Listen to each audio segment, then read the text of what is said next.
Varun, Aniruddha, Hari, Tejas, Mancha, Arushi, Advait, AR, Nihar, Ranjani. Who did I miss? Some of them were moving around. Let's hear what the purpose is so we know why we're all here. Vrinda, Haribo.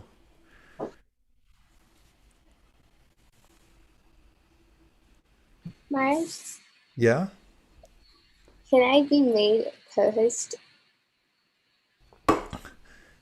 Yes.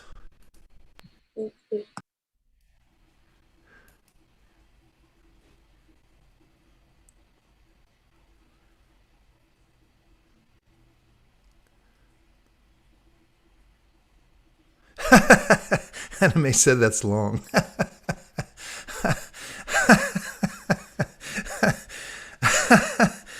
Okay, let's hear it.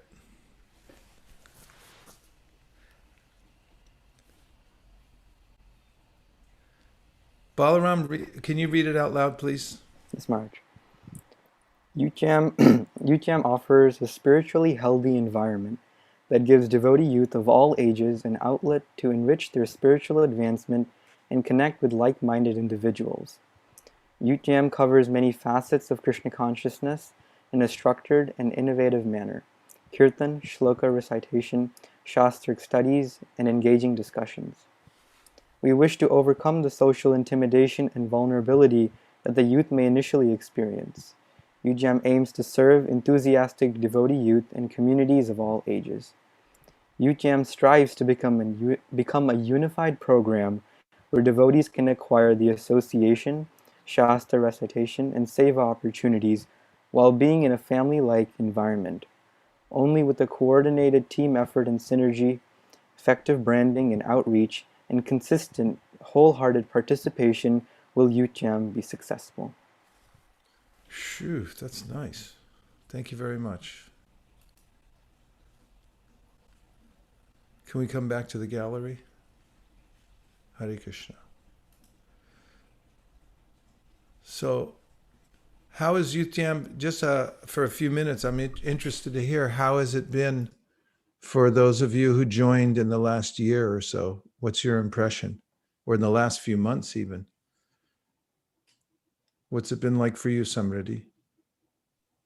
Well, I just joined a few classes, but I'm really enjoying it, even though I just joined very recently, like just a few weeks ago. So it's like we're learning a lot, like, and we're doing like so Upadesh, like we were doing the shlokas of Upadesh, and I'm starting to memorize that. Like I don't know a lot, but I'm just starting. So and then so like it's really like inspiring also because um we started this thing in our community of doing it like chanting together, and I got the idea from here because because we have community where we also have youth in our community. So I thought, why don't we start a chanting session over there? So we have that, and I got the idea from here. So I, Good. Nice. Good to see you, Samriddhi. Kirti, what's your experience been so far? Hare Krishna Maharaj. I joined about a month ago, I think about a month or a few weeks ago. But I really like Youth Jam a lot because we're learning a lot about Krishna, and we're getting together as devotees, and we're learning more about Krishna, and we're chanting Krishna's name. And one thing I learned was the slokas that we've been doing every single class. I'm starting to memorize them because we've been doing them every single week. So this jam has been a really nice experience for me.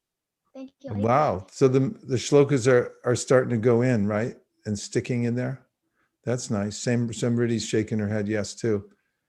Any others joined in the last year, few months, and just any impressions you have, one way or the other? Go ahead, Vishaka. You joined in the last year. Yeah, Youth Jam has been, it's pretty inspiring actually, with all of the devotees who are just like only in like high school and college, and they're already doing so much stuff, like reading the Vedas and chanting so many rounds. So it's really inspiring. Good to have peer association, right? like-minded association with those who are in same age groups and stuff? Do you think, Vishaka? Yeah. Yeah. Anybody else who's fairly new?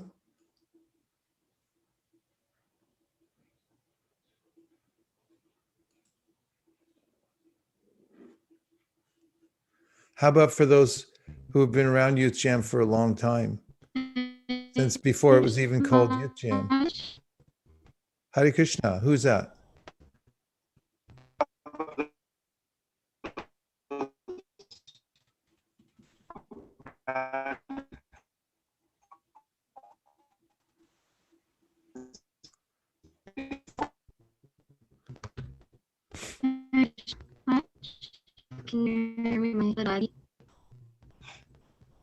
It's really hard to hear who's speaking because it's the signal's not very strong. Sorry, we'll come back to you. Anybody that's been in Youth Jam before it's even called Youth Jam, and how's it changed over the years, would you say? Hare Krishna Maharaj. Hare Krishna.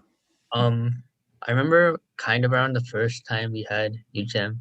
It was just we crammed in a room. It was like 40 of us, and we're all doing kirtan. And it's like in the middle of summer, and we're all it's really hot. And we like devotees are bringing in fans, and we're opening the door because it's so hot.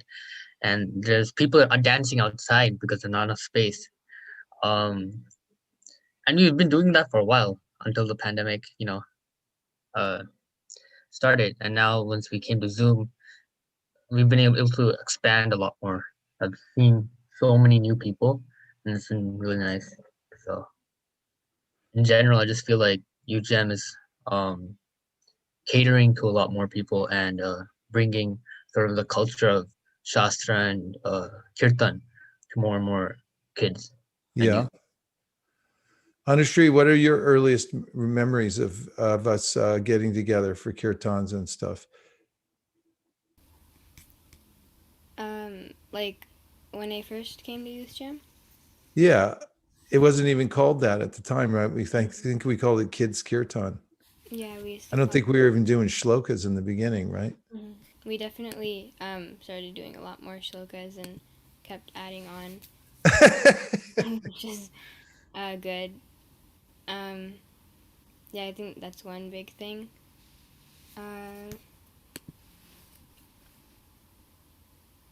Well, what was it like when you first came? What were your impressions the first times that you were coming? And what were we doing? Do you remember what it was like? I think it was mostly just kirtan and yeah, just fun kirtan and associating and like I think realizations maybe and like experiences from book distribution. Yeah. We were sharing those. How many years ago do you think it was? I don't remember. Anime our historian. He says that one day we started in 2007. I remember that I asked everyone what they would like in a new temple, and then we went on for 2 hours. I think it's really wrong. I think you asked everyone what they would like.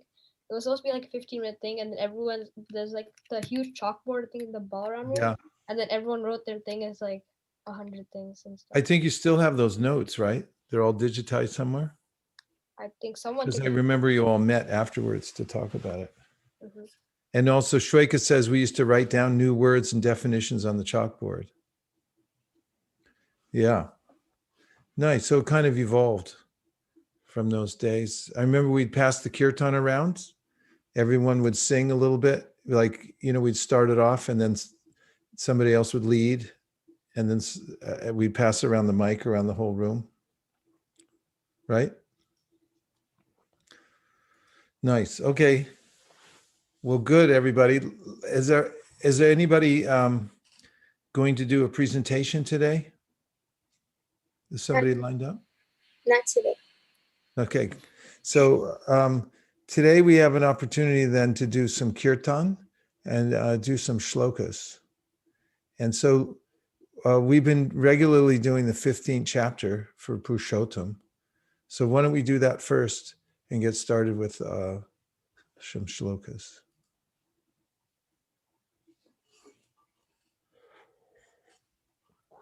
Om Jnana Timirandasya Jnananjana Shalakaya Chakshuran Viditandena Tasmai Shri Gurave Namaha. Jai Shri Krishna Chaitanya Prabhu Nityananda Sri Advaita Garadhara Shivasari Gaura Bhaktavinda. Hare Krishna, Krishna Krishna, Hare Hare, Hare Rama, Rama Rama, Hare Hare. Gaur Prema.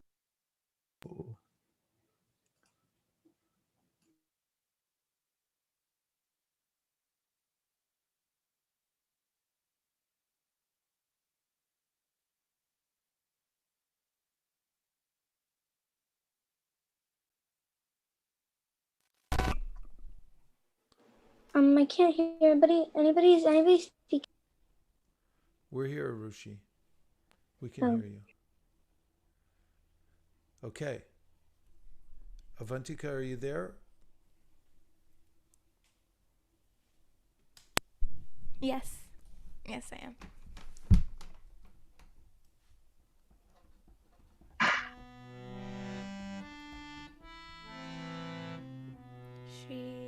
Shri Bhagavan Vacha Urdvamulam Madah Shakam Ashvatam Prabhudavyayam Tadasya Siddhamanani Yastam Veda Savedavid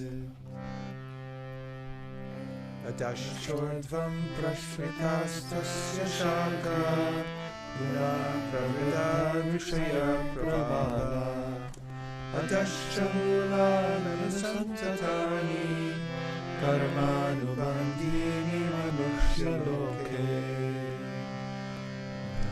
Rupamasye Naradolabhyate Nanto Nachadir Nachasamprachishka Ashvataminam Suvirudhamulam Asangashasrena Dridhina Chitta Tapadam tam parimargitavyam Yasmin gatana nirvatanti bhuya Tameva chadyam purusham prapadye Yatak pravritti prasrita purani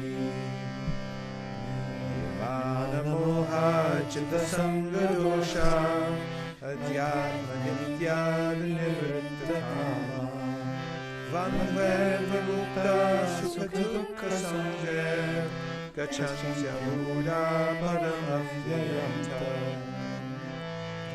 Natad pasayate suryo Nashashanko napavaka Yadgatva nivartate Tatama paramam. You missed it, we'll do it again. Natad pasayate suryo Nashashanko napavaka Yadgatva nivartante Tatama paramam mama Mamayimasho jiva baloke Jiva bhuta sanatana Manakshastani briyani Pratistani karshati Shariram yadavapnoti Yascha putramakishvara Grihvaitani samyati Vayurgandhani vashaya Shobram chakshuspashanam cha Rasanam pranameva cha Achishaya manaschayam Vishayam pasevate Ukramantam sthitam vapi Ucharam bhagunanvitam Vibhuranam Pashyanti jnana chakshusaha Yatanto yoginaschainam Pashyantyatmanyavastitam Yatanto pyakritatmano Nainam pashyantya chetasaha Yadadityagatam tejo jagadabhasayate kilam yashchandramasi yachagno tattejo vidimamakam Gam avishya chabukani Dharyamyamojasa Pushnani chausarti sarva Somo bhutva rasatmaka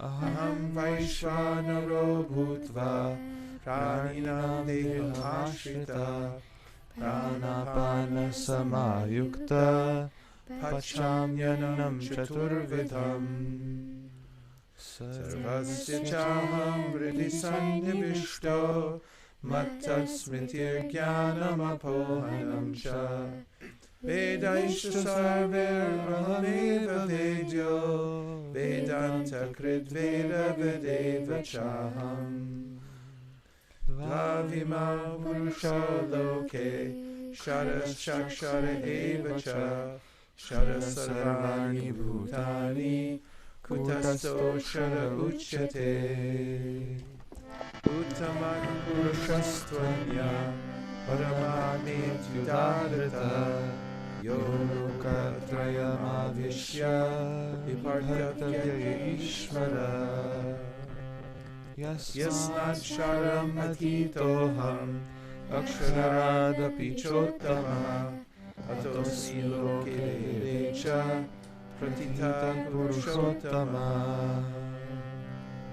Yo mamevam asammudho Janati Purushottamam Sasarvavid bhajati mam Sarvabhavena bharata Iti guhyatamam shastram Idam uktam mayanaga Etad buddha buddhiman syat Krita krityascha bharata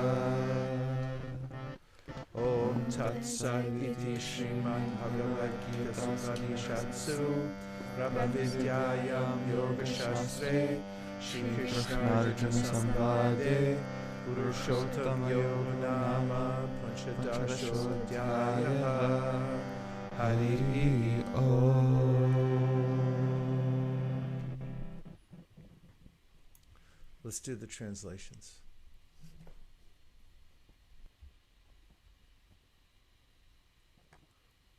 The Supreme Personality of Godhead said, "It is said that there is an imperishable banyan tree that has its roots upward and its branches down, and whose leaves are the Vedic hymns. One who knows this tree is the knower of the Vedas." The branches of this tree extend downward and upward, nourished by the three modes of material nature, everyone. The twigs are the objects of the senses. This tree also has roots going down, and these are bound to the fruit of actions of human society. The real form of this tree cannot be perceived in this world. No one can understand where it ends, where it begins, or where its foundation is. But with determination, one must cut down the strongly rooted tree with the weapon of detachment. Thereafter, one must seek that place from which, having gone, one never returns, and there surrender to that Supreme Personality of Godhead from whom everything began and from whom everything has extended since time immemorial. Those who are free from false prestige, illusion, and false association, who understand the eternal, who are done with material lust, who are freed from the dualities of happiness and distress, and who are unbewildered, know how to surrender unto the Supreme Person, attain to that eternal kingdom. That supreme abode of mine is not illumined by the sun or moon, nor by fire or electricity. Those who reach it never return to this material world. The living entities in this conditioned world are my eternal fragmental parts. Due to conditioned life, they are struggling very hard with the six senses, which include the mind. The living entity in the material world carries its different conceptions of life from one body to another, as the air carries aromas. Thus he takes one kind of body and again quits it to take another. The living entity, thus taking another gross body, obtains a certain type of ear, eye, tongue, nose, and sense of touch, which are grouped about the mind. He thus enjoys a particular set of sense objects. The foolish cannot understand how a living entity can quit his body, nor can they understand what sort of body he enjoys under the spell of the modes of nature. But one whose eyes are trained in knowledge can see all this. The endeavoring transcendentalists who are situated in self-realization can see all this clearly, but those whose minds are not developed and who are not situated in self-realization cannot see what is taking place, though they may try. The splendor of the sun, which dissipates the darkness of this whole world, comes from me, and the splendor of the moon and the splendor of fire are also from me. I enter into each planet, and by my energy they stay in orbit. I become the moon, and thereby supply the juice of life to all vegetables. I am the fire of digestion in the bodies of all living entities, and I join with the air of life, outgoing and incoming, to digest the 4 kinds of foodstuffs. I am seated in everyone's heart, and from me come remembrance, knowledge, and forgetfulness. By all the Vedas I am to be known. Indeed, I am the compiler of the Vedanta, and I am the knower of the Vedas. There are 2 classes of beings, the fallible and the infallible. In the material world, every living entity is fallible, and in the spiritual world, every living entity is called infallible. Besides these 2, there is the greatest living personality, the Supreme Soul, the imperishable Lord himself, who has entered the 3 worlds and is maintaining them. Because I'm transcendental beyond both the fallible and the infallible, and because I'm the greatest, I'm celebrated both in this world and in the Vedas as that Supreme Person. Whoever knows me as the Supreme Personality of Godhead without doubting is the knower of everything. He therefore engages himself in full devotional service to me, O son of Bharata. This is the most confidential part of the Vedic scriptures, O sinless one, and it is disclosed now by me. Whoever understands this will become wise, and his endeavors will know perfection. Let's just come back to the gallery for a second. Wanted to hear what you thought, any of you, were the most interesting of the verses that you heard there. Any of the ones that stuck out that sounded really interesting to you?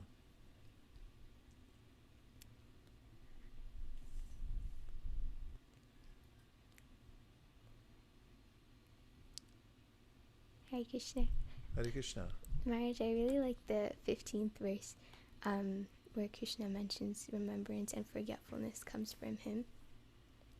I thought it was just very intriguing how both can come from Krishna. How both come from Krishna.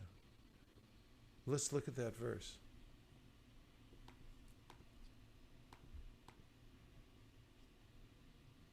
I'm seated in everyone's heart, and from me come remembrance, knowledge, and forgetfulness. By all the Vedas I am to be known. Indeed, I am the compiler of Vedanta, and I am the knower of the Vedas. So you were mentioning how Krishna is the source of remembrance and forgetfulness. That's interesting, huh? Bharata, how does that work? Could you repeat the question? I think my audio might have broke out a little. So Monisha was just saying how she found it intriguing that Krishna is the source of remembrance and forgetfulness. And I was just wondering if you can make any comment, care to make any comment about how that works. What's actually happening there? So remembrance and forgetfulness are on the 2 opposite ends. Remembrance means that you can remember things, and then forgetfulness means you forget things. And I think the way that those 2 can both come from Krishna is because he is ultimately like both like I remember one of Radhika Raman Prabhu's class that like this point stuck with me is that he's that a lot of times Mayavadi they say he's not this and he's not that, but instead he's both of those. So I thought that related to this, that he's not forgetfulness and he's not forgetfulness and not remembrance. He's both of those. Who's doing the? That was nice. You remembered that. That was right on the tip of your brain. Amazing. Who's doing the remembering and the forget? Who's doing the remembering and the forgetting? The living. Us? Yeah. So who's us? Who are we? In comparison with Krishna, who's speaking the verse.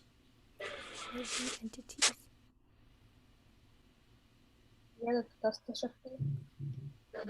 The conditioned living entities? Yeah, who said that? Was it Arushi. pretty good, Arushi? Really good, in fact.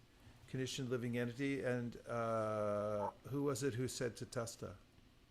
Aname. Okay. Can anybody give more explanation then about how it is? How is a living entity is part and parcel of Krishna? And how is it that that living entity is forgetful or can remember things, and that Krishna is saying that that's coming from him? Maharaj, we could look at the 7th verse in this chapter. Please do. Why don't you take us through it?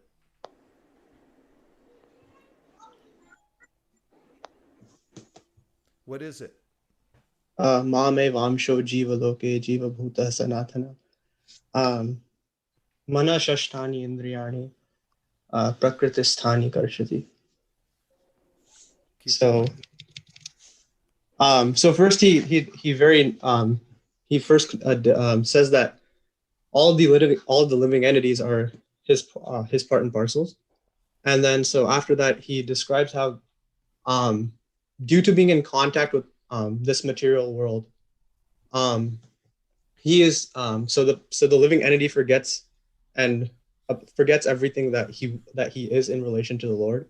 So in the 9th chapter, the Lord also says, Maya dhakshena prakriti suyate sacharacharam. But he says that prakriti is actually I'm in control of prakriti. So in reality, our forgetfulness therefore has to come from the Lord, because prakriti is making us deluded and forgetful of our own nature, but prakriti is therefore also controlled by the Lord. So in that way, forgetfulness comes from him. The agency, through the agency of the external energy. Yeah. Okay, thank you. That was really helpful. You took it way down the field on that one. Now let's, I want to ask somebody else the question. Yes, go ahead, Asara. I was going to say, in the 7th chapter of the Bhagavad Gita, there's 2 verses, Bhumira punalovayo kamono buddhirevacha ahankareti amme vina prakritan astada and aparamitastvanyam prakritam vedime param jiva bhuta mahabhayedyam daryate jagat, where like it's talking about Krishna's superior energy and Krishna's material energy. Nice. And it says that the material energies, there are 8: earth, water, fire, air, ether, mind, intelligence, and false ego, and we are his superior energy, which are the living entities, and we exploit the resources of the material inferior energy. And because we exploit it, we become like, I guess we get covered by these material energies, become attached to them, and we develop forgetfulness. Nice. That's a really good citation. And there's a way in which Tejas Prabhu brought out the point that one might then say, from what you just said, Asara, so if we're superior to that Bhumir Apo Analovayu, how is it that we become dominated by it? And Aname, do you agree that Tejas gave the answer that fits that? Yes, I was actually thinking of that verse, like how he said like Maya, which is Krishna energy, it deludes us. So yeah, I agree with that. Whatever you said. Okay. So although it's inferior energy, like Asara just said, and so expertly gave those citations, then we can connect it with the thought that Tejas, it's more than a thought, it was shastric evidence that actually that inferior energy is controlled by the Lord. So through that agency, we can remember or forget. But why? Why would somebody remember and somebody else forget? That's what I want to know. Hare Can Krishna. somebody tell me? Yes. I had a question along the same lines, also as a reflection, sort of. Okay. Also in the 9th chapter, Krishna also says, Mahatmanas tumam partha daivim prakritim ashrita, that the Mahatmas are those who take shelter of my internal potency, or my divine energy, as Prabhupada translates it. And it's like, obviously Krishna, he's causing the living entity to forget, because the living entity is turning his back to Krishna. I think it's talked about in Chaitanya Charitamrita as well, how we've forgotten our relationship with Krishna. So my question was that, is our means of remembering our relationship with Krishna through the devotees? Because when we go out on Sankirtan, we're reminding people of their relationship with Krishna. Because Krishna also says that, he says, Mama maya duratyaya mameva ye prapadyante maya miyatam tarantite, that if we take shelter of him, we'll be able to cross over Maya.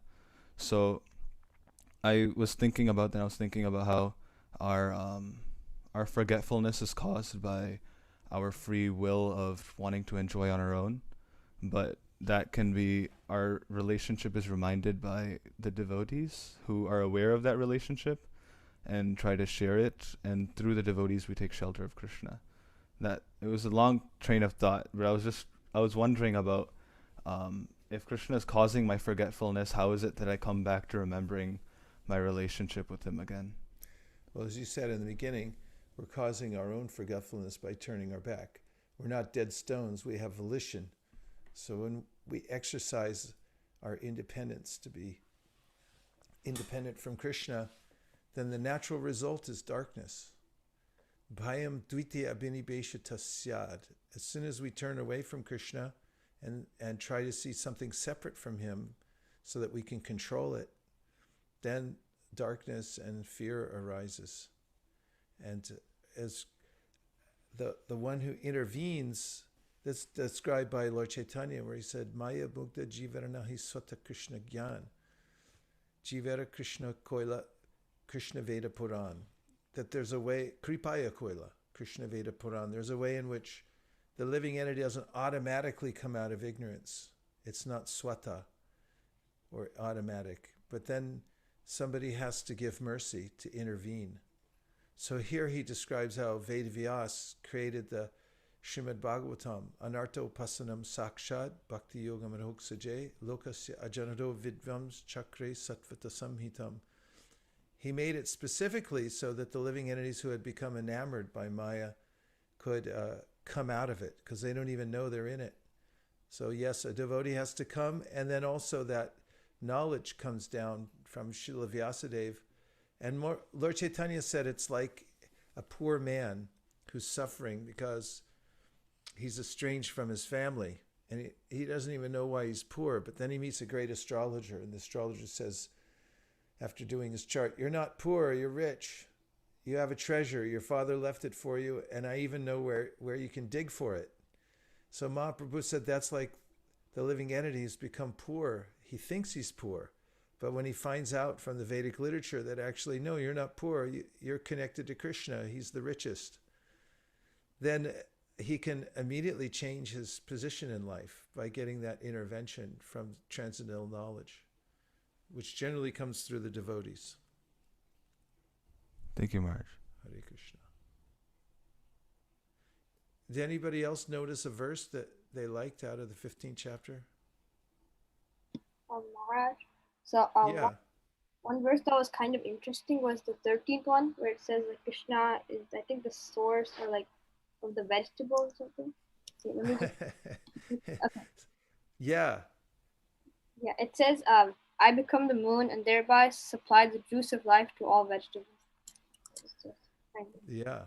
this shows that Krishna is the source of everything.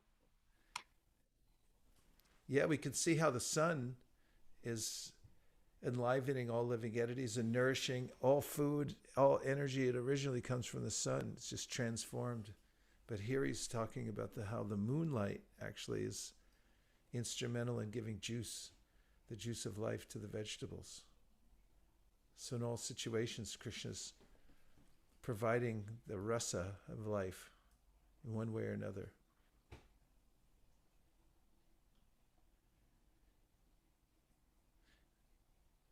Any other ones? So there's a suggestion we could have example Bhakta Jamulus. I should change the name to Bhakta Jamulus. Okay, let's do the first chapter of the Bhagavatam.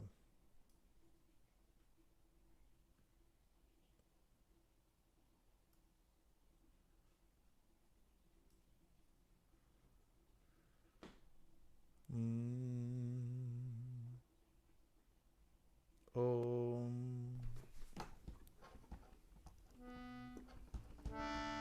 Om Namo Bhagavate Vasudevaya Janmadyasya Yatonvaya Vitarataschalteshvabhigna Surat Tene Brahma Hridaya Adikavaye Kuhyanti Yatsuraya Tejavare Mradam Yata Vinimayo Yatra Trisargo Mrasha Dhamnasvaina Sada Nirasta Kuhakam Satyam Varam Dhimahi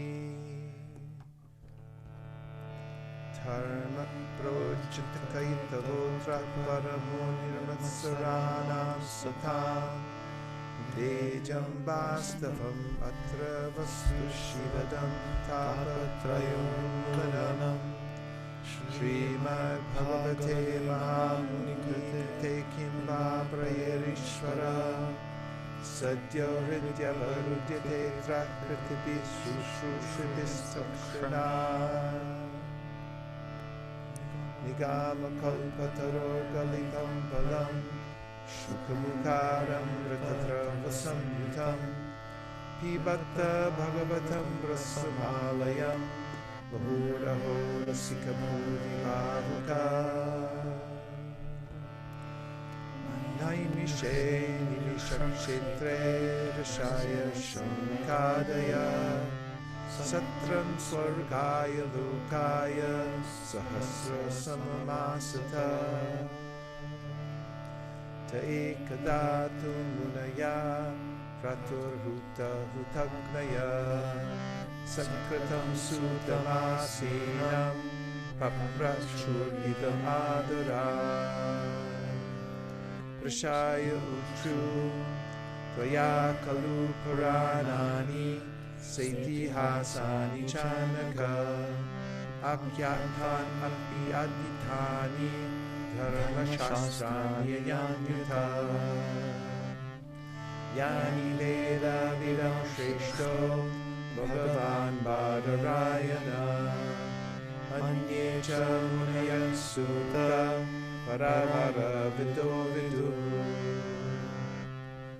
Vitatvam Samyatat Sarvam Tatvatastad Anugrahat Bruyu Snigdhasya Shikhyasya Guravo Guhyamapyuta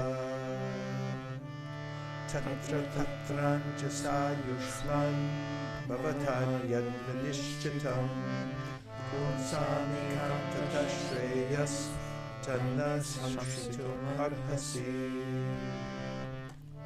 Prayana Payusasabhya Kalabastin Yugejana Manda Sumanda Matayo Manda Bhagya Upadrata Bhuriri Bhuri Karmani Shrutavyani Vibhagasha Atasato Trayatsaram Samudritya Manishaya Bruhi Bhadraya Bhutana Yenatma Suprasidati Suta Janasi Bhadram Te Bhagavad Sattvatam Pati Devakyam Vasudevasya Jato Yasya Chikirshaya Tanna Shushushamananam Arhasyanganu Varnitum Yasyavataro Bhutanam Shemaya Cha Bhavaya Cha Apanna samsritim ghoram yanama vivashodranam tata sadhyo vimuchyeta yadhipeti swayam payam yadpada sankshaya suta munaya prashyamayana satyam yanti pashprishta svartunya pom sevaya Kova bhagavatastasya punyashlokirya karmana shrutikamo na shruya yascha kalimalapaham tasya karmanyudarani parigitani surati bruhina shrutatanana lilaya dadatahkala Atakyahi Harer Dhiman Avatara Katha Shubha Leela Vigatata Svairam Ishvarasyatma Mayaya Vayam Tuna Vitripyama Uttama Shloka Vikrame Yachshrinvatam Rasakyanam Sadhu Sadhu Pade Pade Kritavan Kila Karmani Saharami Rikeshava Atimartyani Bhagavan Gudha Kapatamanushaha Kalima Agatamanyaya Kshetresmin Vaishnave Vayam Asina Dirgasatrena Katayam Samshana Hare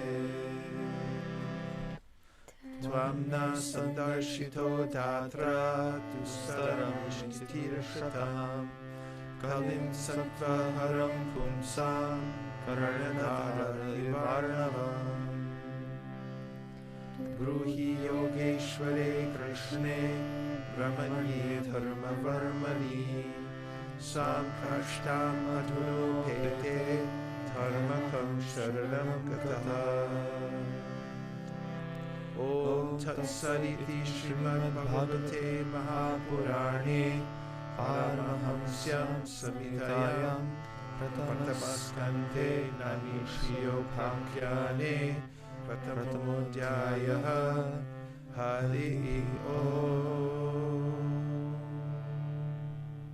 Translations.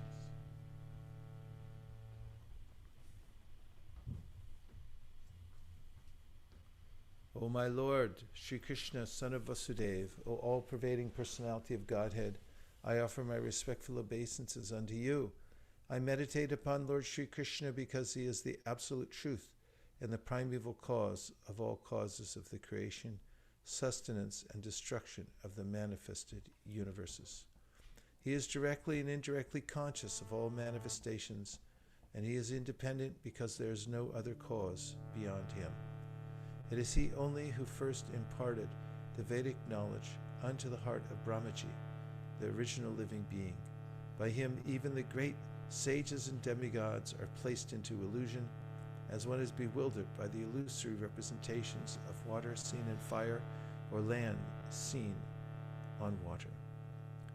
Only because of him do the material universes temporarily manifested by the reactions of the three modes of nature appear factual, although they are unreal. I therefore meditate upon him, Lord Sri Krishna, who is eternally existent in the transcendental abode, which is forever free from the illusory representations of the material world. I meditate upon him, for he is the absolute truth. Avantika. Completely rejecting all religious activities which are materially motivated, this Bhagavad Puran propounds the highest truth, which is understandable by those devotees who are fully pure in heart. The highest truth is reality distinguished from illusion for the welfare of all. Such truth uproots the threefold miseries. This beautiful Bhagavatam, compiled by the great sage Vyasadeva in his maturity, is sufficient in itself for God realization. What is the need of any other scripture? As soon as one attentively and submissively hears the message of Bhagavatam, By this culture of knowledge, the Supreme Lord is established within his heart.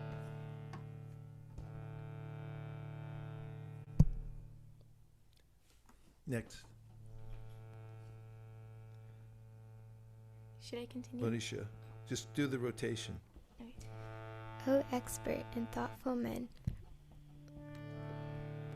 relish Srimad Bhagavatam, the mature fruit of the desire tree of Vedic literatures. It emanated from the lips of Sri Sukadeva Goswami. Therefore, this fruit has become even more tasteful, although its nectarian juice was already relishable for all, including liberated souls. Once, in a holy place in the forest of Naimisharanya, great sages headed by the sage Shaunaka assembled to perform a great 1,000-year sacrifice for the satisfaction of the Lord and his devotees.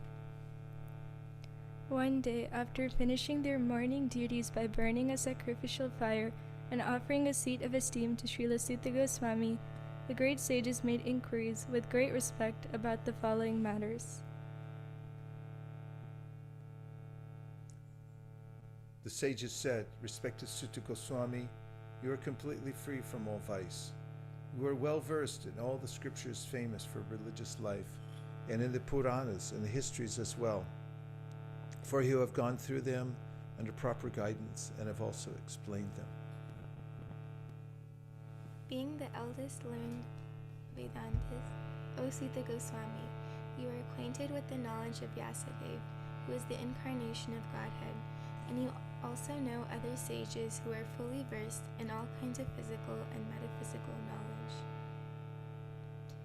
And because you are submissive, your spiritual masters have endowed you with all of the favors bestowed upon a gentle disciple. Therefore, you can tell us all that you have scientifically learned from them.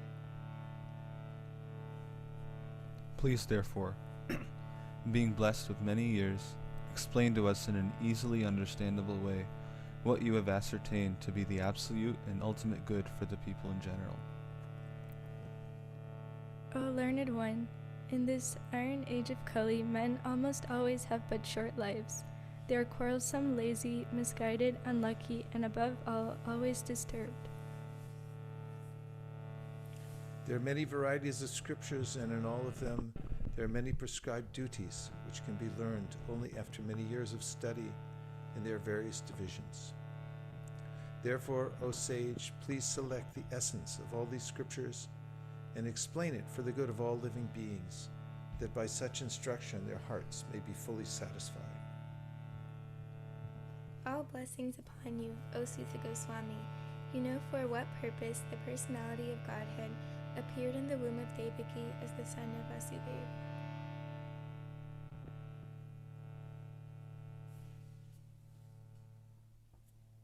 We can't hear Monisha. O Sutta Goswami, we're eager to learn about the personality of Godhead and his incarnations.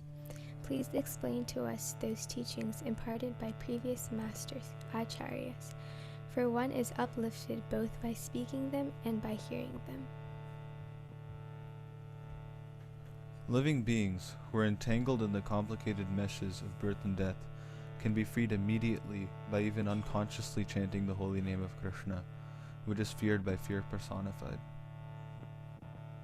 O Sutta, those great sages who have completely taken shelter of the lotus feet of the Lord can at once sanctify those who come in touch with them, whereas the waters of the Ganges can sanctify only after prolonged use. Who is there desiring deliverance from the vices of the age of coral, who is not willing to hear the virtuous glories of the Lord? His transcendental acts are magnificent and gracious, and great learned sages like Narada sing of them. Please, therefore, speak to us, who are eager to hear about the adventures he performs in his various incarnations. O wise Sutta, please narrate to us the transcendental pastimes of the Supreme Godhead's multi-incarnations. Such auspicious adventures and pastimes of the Lord, the Supreme Controller, are performed by his internal powers.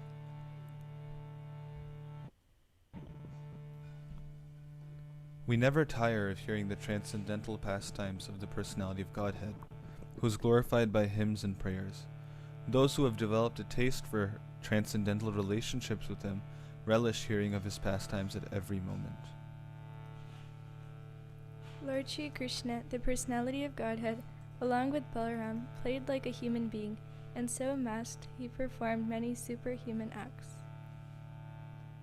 Knowing well that the age of Kali has already begun, we are assembled here in this holy place to hear at great length the transcendental message of Godhead, and in this way perform sacrifice.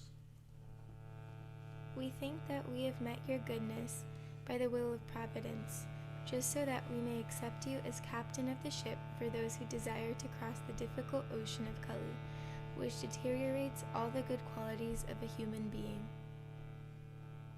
Since Shri Krishna, the absolute truth and the master of all mystic powers, has departed for his own abode, please tell us to whom the religious principles have now gone for shelter.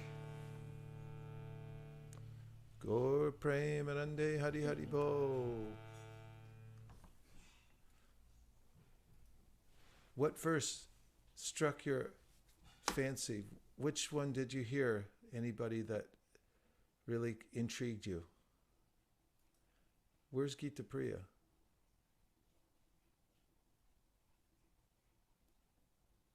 Which one did you like?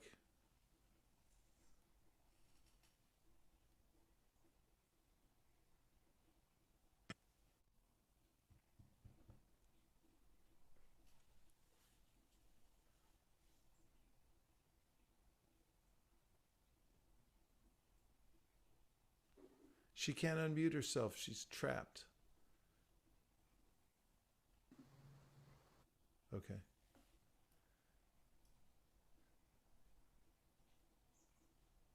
Can somebody unmute her?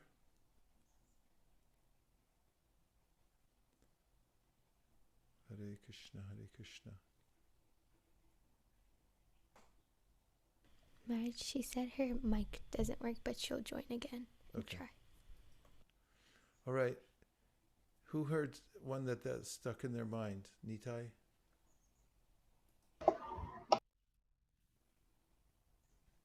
I liked verse 14. Oh, sorry. Okay, let's see verse 14. That was Niharika. Okay, thanks, Niharika. 14, let's see it. And you can tell us, you read it and tell us what you noticed. Hare Krishna, Krishna Krishna, Hare Hare.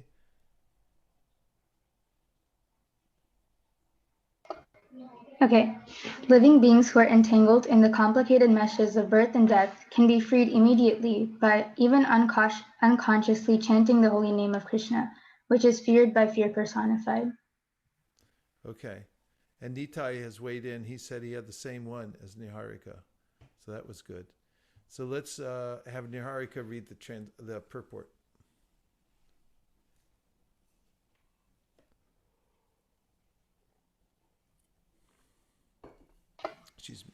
Okay. Vasudev, or Lord Krishna, the absolute personality of Godhead, is the supreme controller of everything. There is no one in creation who is not afraid of the rage of the Almighty. Great asuras like Ravana, Hiranyakashipu, Kamsa, and others, who are very powerful living entities, were all killed by the personality of Godhead. And the Almighty Vasudev has empowered his name with the powers of his personal self. Everything is related to him, and everything has its identity in him. It is stated herein that the name of Krishna is feared even by fear personified. This indicates that the name of Krishna is non-different from Krishna. Therefore, the name of Krishna is as powerful as Lord Krishna himself. There is no difference at all. Anyone, therefore, can take advantage of the holy names of Lord Sri Krishna, even in the midst of the greatest dangers. The transcendental name of Krishna, even though uttered unconsciously or by force of circumstances, can help one obtain freedom from the hurdle of birth and death. Nice. Way to go, Niharika. Good one.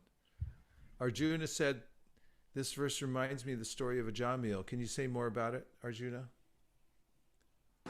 Yeah, so I was just thinking about how Ajamil, he uttered the name of Lord Krishna well, not really unconsciously, but he was calling out to his son, and he wasn't thinking of Lord Krishna. But although he said it, he didn't mean to say it to Lord Krishna.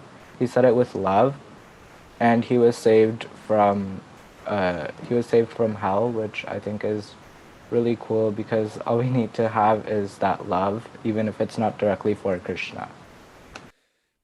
Yeah, as long as you say the name, he said it innocently, right? Nice point. I like how you picked that right out. And the fifth canto, what's the end of the fifth canto about? I think it describes the different types of hells. Yeah. And then what's the question that Parikshit Maharaj asks at the beginning of the 6th chapter? Hare Krishna Maharaj? Yes. He asks about rectifying offenses, and he says it's kind of pointless that people are going around. Someone commits this offense, and then they rectify the offense. They do their prayashchitta, and then they go back and they're committing the offense again. It's like an elephant who goes to have a bath and then comes out and then throws dust all over himself again. Yeah, very good. What is Parikshit's main concern?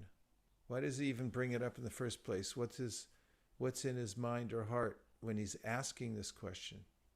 Or what question he's asking there is related to what's in his mind and heart?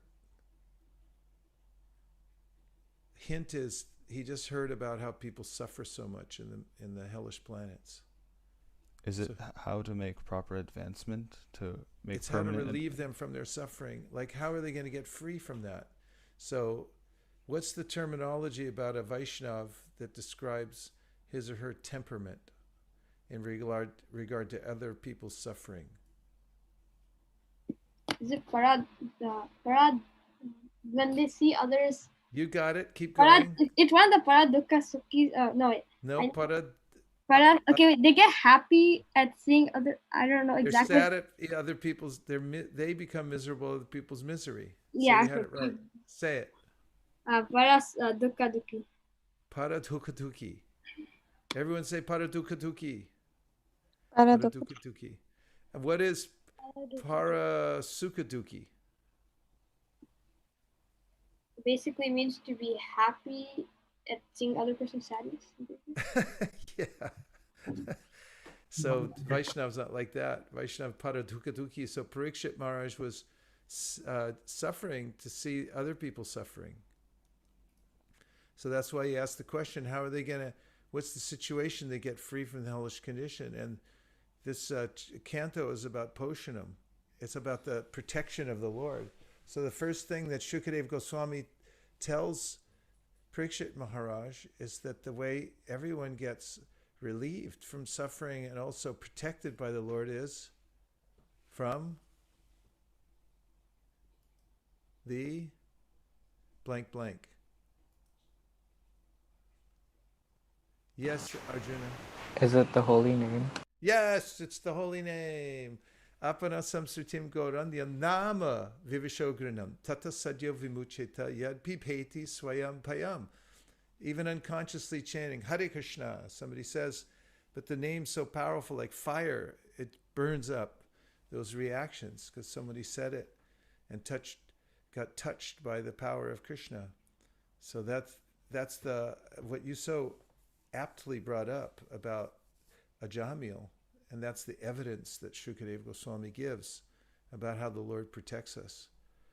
Who can give another verse from somewhere else about chanting the holy name and its effect? Which verse do you carry around with you when you think of the holy name and its importance or its efficacy? Aho Hare Krishna Maharaj. Who is that? Hare Krishna Maharaj, sorry. Okay, go ahead. Aho batasva pachato gariyan yajihvagre vartate namatubhyam te pustapaste juhur sasnurarya brahmanatur nama grananti ete. That even if someone is born in the family of dog eaters, but just the tip of his tongue becomes engaged in chanting the name of Krishna, he immediately becomes on the same status as an Aryan, very, very high class. Aho batasva pachako. So also a person, it's the prarabdha karma changes, right? This is one of the verses that proves that a person who is born into a body, which means a continuation of one's karma, the momentum of sinful activities, sinful life, then that person, tepus tapaste juhuva sasna arya brahmana chunamagra, that person becomes a very qualified person because that karma becomes nullified by the power of chanting the holy name of the Lord. Yes, that's a really good one. When did you learn that? Where were you? Which room of the house? Which location on the planet when you learned that verse? What happened was I was in Mayapur. We got these little Bhagavat Subodhini books with key verses from Bhagavatam. Yeah. And I was on the flight coming back. No, I wasn't on the flight. I came back home and I opened it up and I just landed on this verse and I read the translation. And I was like, oh, wow, that's really cool. And then I memorized it. Well done. It's a really good verse. Who has another one? Something about the holy name. Yes? Aya Cheto Darpana Marjanam Bhava Mahadyavadi Nirvapanam Shreya Kaira Chandrika Vadanam Vidyavadu Jivanam Anandam Buddhivardhanam Pratipadam Purnamritasvaganam Sarvatmasanapanam Param Vijayate Shri Krishna Sankirtanam. Cheto Darpana Marjanam. Krishna Sankirtan. It cleanses the mirror of the heart of material existence. And it's Shreya Kairava, the white lotus of good fortune, and then Param Vijayate Shri Krishna Sankirtanam. It's victorious over the material world. And yeah. How about Vidyavadu Jivanam? Vidyavadu.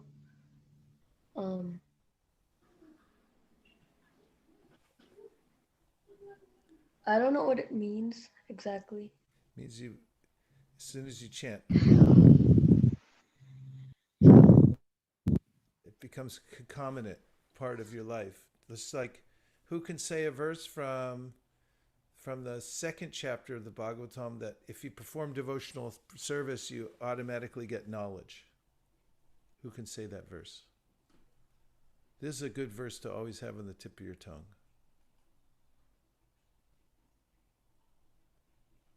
You get knowledge and detachment. Does that help as a clue? Yeah, you got it. Vantika, go ahead. Hare Krishna. Yeah, who's got it? Somebody say it. Hare Krishna. Yes. Yoga prayojita janayatya shivairagyam jnanam jayata hetukam. Yes. So to say any of the words that you know in the Sanskrit that give us that understanding. Vairagyam is referring to detachment. Yeah. And Jnanam is knowledge. Yes. And then Vasudevi Bhagavati is unto Krishna. Yes. And Ahaitukam is causeless. Yes. Yeah, that's all I know. Very good. Vasudevi Bhagavati Bhakti Yoga Prayojita Janaya Yashuvairagyam Jnanam Chaya, right? It's a natural effect of doing direct devotional service that one gets knowledge and detachment from the world. What would you say, you could argue, would be the most direct way that you could worship Krishna? I'll give you a clue. It's what we're talking about right now. Hare Krishna Maharaj. Hare Krishna. There's a verse I think that's related to the question in the Bhagavatam, and I think it just like pretty much directly explains. Shrimanti Kayanti Krinanti Abhakshnasha Smaranti Nandanti Tevetam Janaha Teva Pashyanti Achirena Tabakam Baba Prava Paramam Padam Bhujam. And it says, if you continuously hear and chant and repeat Krishna's activities and chant his holy names, then you are certainly to see Krishna's lotus feet. Very good. Where were you when you learned that verse? My mom teaches Kunti prayers, so I just learned from her. You learned what? By sitting? You were sitting and having some halva listening, and you just picked Yeah, it yeah. up, or what? Or No, she no, taught he you with does. a piece of chalk and you had to write it on the board, or what were the No, circumstances? she teaches like little kids on a call, and I just sit with her and I learn the verses. Wow, that's pretty good. Like by osmosis? Or do Yeah, you, just do you like write them reading down, it. look at them, and read it over and over? I just look at them and then close my eyes and then kind of repeat one line at a time until I Oh, memorize I it. like that. That's a good technique. Then you fill in the gaps the next time, and it just gradually you get it, right? Yes, Maharaj. Very good. Very good. Excellent. Fantastic. Let's chant Hare Krishna, because we have an opportunity now, since we heard about the glories of the holy name. But let's vote. Who votes for chanting Hare Krishna? Let's see. I have to count. 1, 2, 3, 4. Okay, I think we have enough.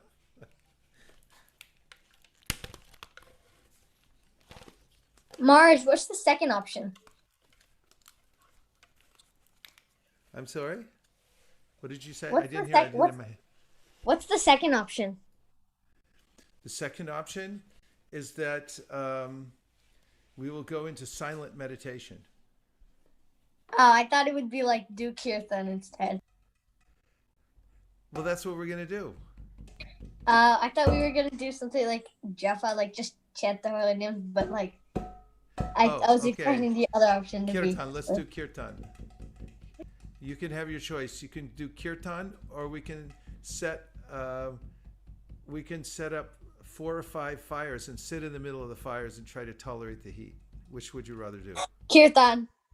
How about if we get a swimming pool and we fill it up with ice, and we can submerge ourselves in ice for about 2 hours? Either that or have kirtan. Which Kirtan. one? Kirtan. Okay, we'll do kirtan. Namo Vishnu Padaya Krishna Preshtaya Bhutale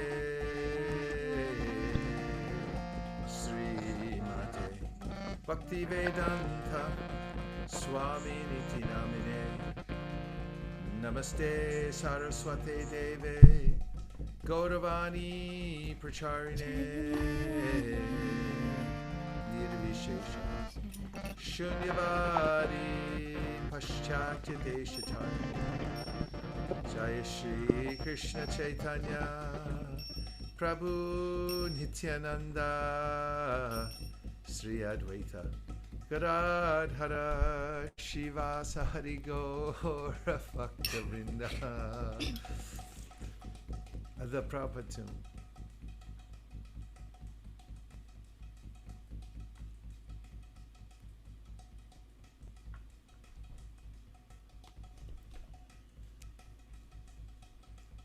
Uh-oh. I think we lost Avantika. Are you there? No, she's not there. She's frozen.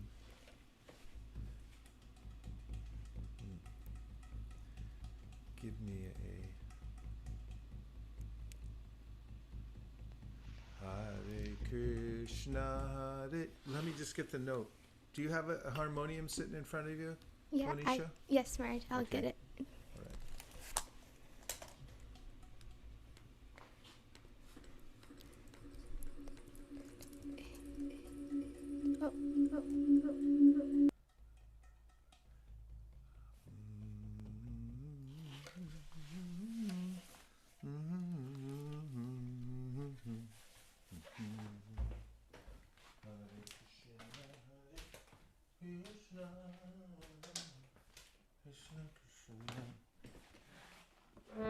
Hare Krishna. Hare Krishna. Hare Krishna. Oh, what? Hare Krishna. Can you hear me? Haribol, yes. Oh. Oh wait. Hare Krishna, Hare Krishna, Krishna Krishna, Hare Hare, Rama Hare Rama, Rama Rama Hare Hare. Everybody.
Krishna, Krishna Hare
Hare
go Premanande, Nitai go Haribo, Haribo, Haribo, Nitai go Haribo, Nitai go Haribo, Haribo,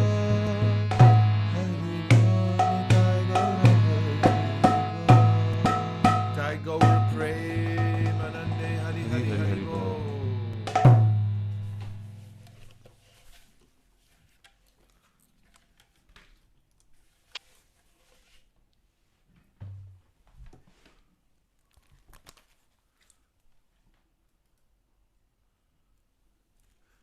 You all brought up so many good verses about the holy name, it made the kirtan better. So let's just see, like we're kind of out of time, but we'll take 2 reflections from somebody who hasn't spoken yet today. That's a tall order. Let's see if we can do it. Any realizations? So from somebody who hasn't offered anything today yet? Hare Krishna. This is Hi, you got your voice back. Good to see you. Good to hear you. Go ahead, Gita Priya. So the other day I was just reflecting in general, and I was just thinking about how the whole Trump got corona and so many things are just happening, and I was like, in the end, it's all just Krishna's plan, and that gave me so much comfort to know that Krishna is just there, and he already knew all of this was going to happen, and it made me feel a lot more comforted. Phew, I like that one a lot. I really like that one a lot. You know, when you said that, I thought of a verse from the 7th chapter of the Bhagavad Gita. Can anybody tell which verse is in my mind? Asara, come on, tell me what verse it is.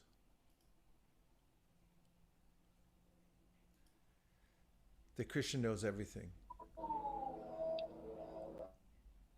Who knows the verse? Vedaham samatitani vartamanani charjuna. Very good. Nice. Yeah, you know, I was thinking the same thing, Gita Priya, the other day. And I was thinking of Om Purnamadah Purnamidam. As everything's perfect. It's perfectly arranged by the Lord. All the units in this world that emanate from the complete whole are complete in itself, and there's a complete arrangement within the complete whole for everything to ultimately come to its natural conclusion. Yeah, so nice realization. Thank you very much. It was very heartfelt too, I could tell.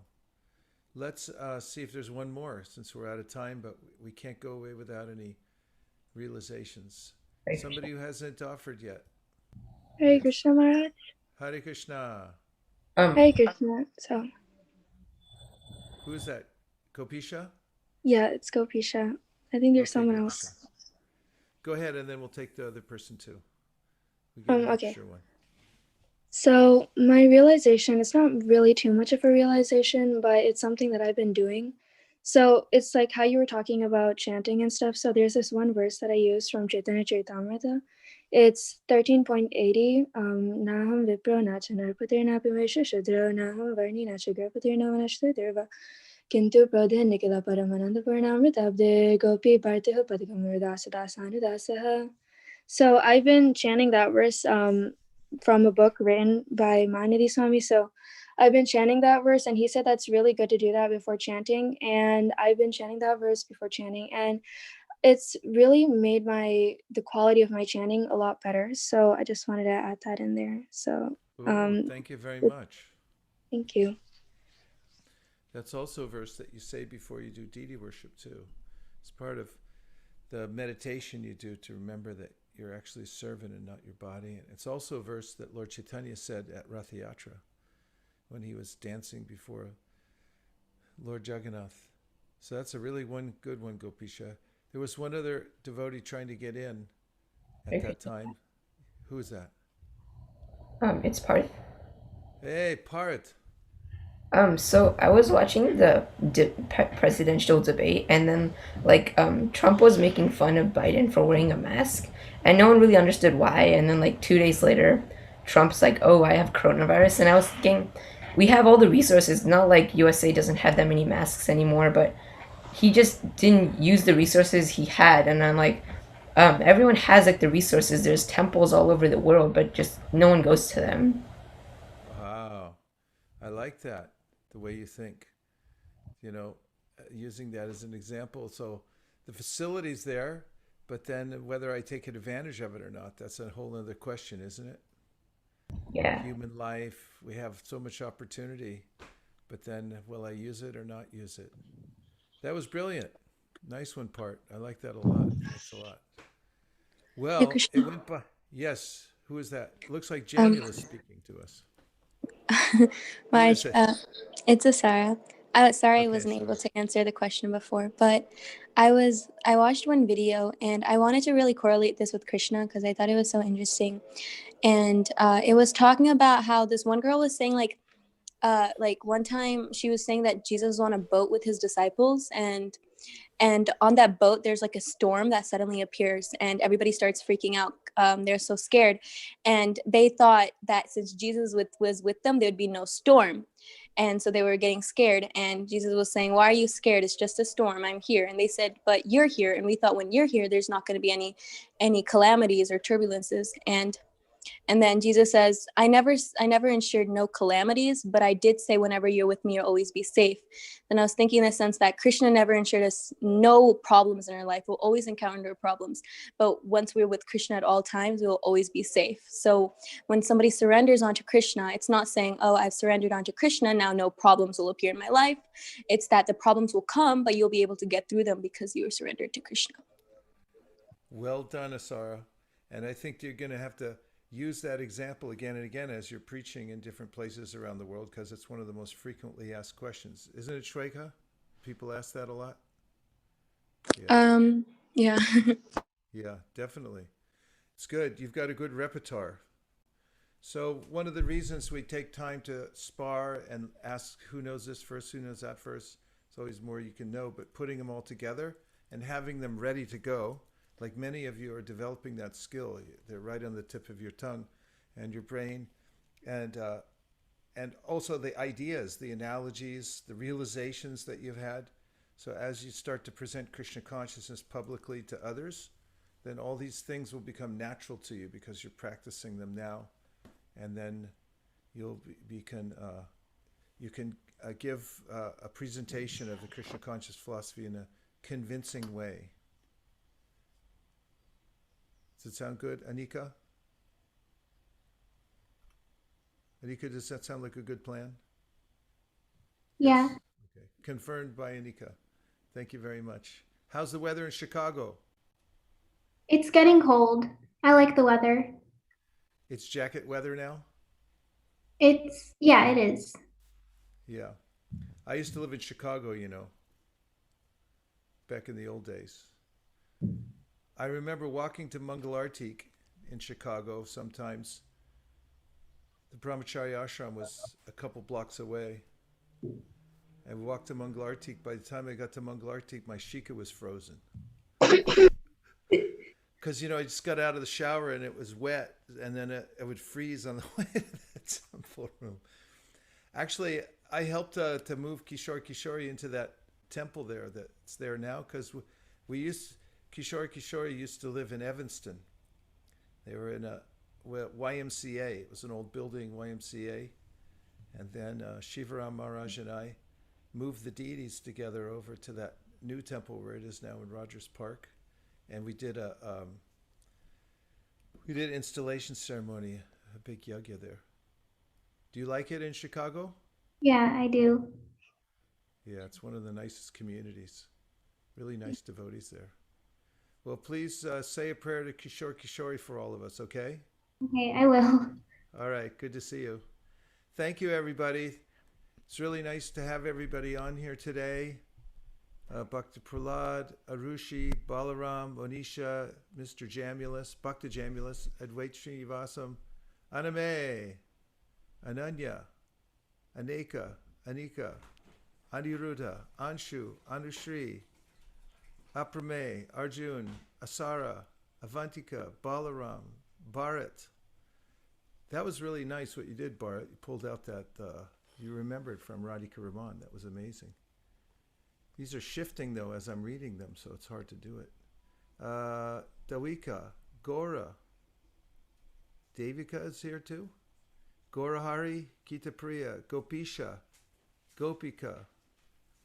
ISKCON live stream. Welcome. Joshita, Kirti, Nihar, Niharika, Nimai. Nischala, Nitai, Part, Ranjani, Sadhu Vrindavan, Samriddhi, Soumya, Srinidhi.